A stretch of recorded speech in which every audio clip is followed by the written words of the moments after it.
Hi எல்லாருக்கும் வணக்கம். இந்த கன்று வந்து பார்த்திங்கன்னா கிட்டத்தட்ட ஒரு 2.5 வருஷம் டு 3 வருஷம் கிட்ட ஆக போகுதுங்க.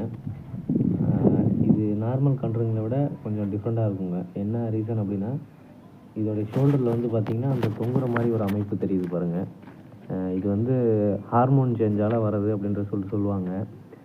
சில பேர் வந்து இதை கடவுளாக கூட பிள்ளையார் கன்று அப்படின்ற மாதிரி கூட சொல்லுவாங்க. ஏன்னா பிள்ளையாருக்கு தும்பிக்கை இருக்கிற மாதிரி இதுக்கு அது ஒரு தும்பிக்கை அப்படின்ற மாதிரி கூட சொல்லுவாங்க.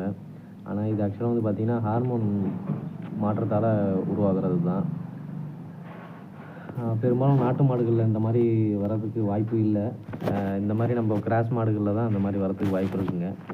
நீங்கள் ஏதாவது வித்தியாசமாக அந்த மாதிரி கன்றுகள் ஏதாவது பார்த்துருந்தா மென்ஷன் பண்ணுங்கள்.